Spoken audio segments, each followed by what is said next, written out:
warahmatullahi wabarakatuh. Shalom, Om Swastiastu, Namo Buddhaya, salam kebajikan. Halo teman-teman semuanya, perkenalkan nama saya Andi Reski Fadlanova dengan NIM 2513 2611 0185. Saya merupakan mahasiswa program studi administrasi rumah sakit semester 2, Sekolah Tinggi Ilmu Kesehatan Mutiara Mahakam Samarinda. Pada kesempatan kali ini, saya akan sedikit memberikan informasi mengenai pembelajaran mata kuliah administrasi rumah sakit dengan dosen pengampu Bapak Zulkifli Umar, SKM MKes.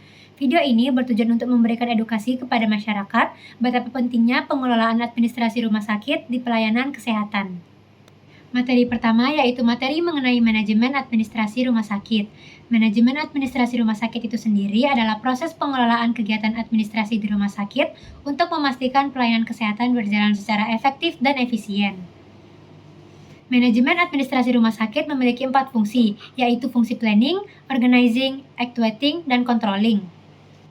Fungsi planning atau perencanaan contohnya adalah menentukan tujuan dan program dari suatu rumah sakit.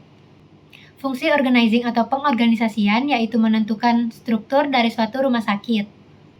Fungsi actuating atau pelaksanaan adalah melaksanakan program tersebut sesuai dengan prosedur. Fungsi controlling atau pengawasan adalah mengevaluasi hasil kinerja dari pelayanan rumah sakit. Adapun contoh dari kegiatan administrasi rumah sakit yaitu proses pendaftaran pasien, pengelolaan rekam medis, pengaturan jadwal pelayanan, administrasi keuangan, serta pelaporan rumah sakit.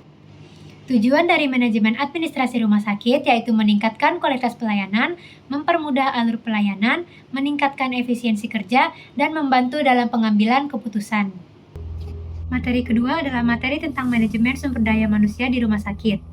Manajemen sumber daya manusia di rumah sakit adalah proses pengelolaan tenaga kesehatan dan tenaga non-kesehatan agar pelayanan berjalan secara optimal. Manajemen sumber daya manusia di rumah sakit memiliki beberapa fungsi, yaitu perencanaan kebutuhan tenaga kerja, proses rekrutmen dan seleksi pegawai, pelatihan dan pengembangan, penilaian kinerja, serta pemberian kompensasi dan penghargaan. Jenis sumber daya manusia di rumah sakit diantaranya tenaga medis, yaitu dokter dan dokter gigi, kemudian tenaga perawatan, yaitu perawat dan bidan, kemudian tenaga kesehatan lainnya, yaitu radiologi, farmasi, dan laboratorium, kemudian yang terakhir tenaga non-medis, yaitu administrasi, keamanan, dan kebersihan. Tujuan dari manajemen sumber daya manusia di rumah sakit yaitu meningkatkan kompetensi tenaga kerja, meningkatkan kualitas pelayanan, meningkatkan kepuasan pasien terhadap pelayanan, serta menciptakan lingkungan kerja yang baik. Materi ketiga yaitu manajemen penunjang di rumah sakit. Manajemen penunjang adalah pengelolaan unit yang membantu pelayanan utama di rumah sakit. Beberapa contoh unit penunjang di rumah sakit diantaranya laboratorium, radiologi, farmasi, gizi, CSSD, rekam medis, dan ambulans. Manajemen penunjang memiliki beberapa fungsi, yaitu mendukung pelayanan pasien, mempercepat proses diagnosis, meningkatkan keselamatan kerja, serta meningkatkan kualitas pelayanan. Tujuan dari manajemen penunjang yaitu pelayanan lebih cepat dan tepat, mendukung keputusan dokter, serta meningkatkan mutu pelayanan rumah sakit. Materi keempat adalah manajemen logistik di rumah sakit. Manajemen logistik adalah pengelolaan barang atau kebutuhan rumah sakit lainnya agar tersedia secara tepat waktu dan sesuai dengan kebutuhan. Kegiatan manajemen logistik meliputi perencanaan kebutuhan barang, pengadaan barang, penyimpanan barang, distribusi barang, serta pengendalian stok. Contoh logistik di rumah sakit diantaranya obat-obatan, alat medis, alat non-medis, alat tulis kantor, dan peralatan rumah sakit lainnya. Tujuan dari manajemen logistik yaitu menghindari kekurangan barang, menghemat biaya operasional, serta meningkatkan efisiensi penggunaan barang. Materi kelima adalah sistem informasi manajemen rumah sakit. Sistem informasi manajemen rumah sakit adalah sistem teknologi informasi yang digunakan untuk mengelola data dan informasi rumah sakit secara terintegrasi.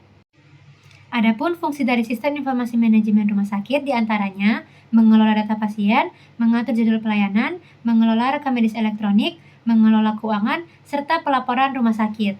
Manfaat dari sistem informasi manajemen rumah sakit yaitu mempercepat proses pelayanan, mengurangi kesalahan data, serta meningkatkan efisiensi kerja. Contoh modul dari sistem informasi manajemen rumah sakit diantaranya pendaftaran pasien, rekam medis, laboratorium, farmasi, rawat inap dan rawat jalan, serta keuangan. Kesimpulannya adalah, kelima manajemen tersebut saling berkaitan dan berperan penting dalam meningkatkan kualitas pelayanan rumah sakit.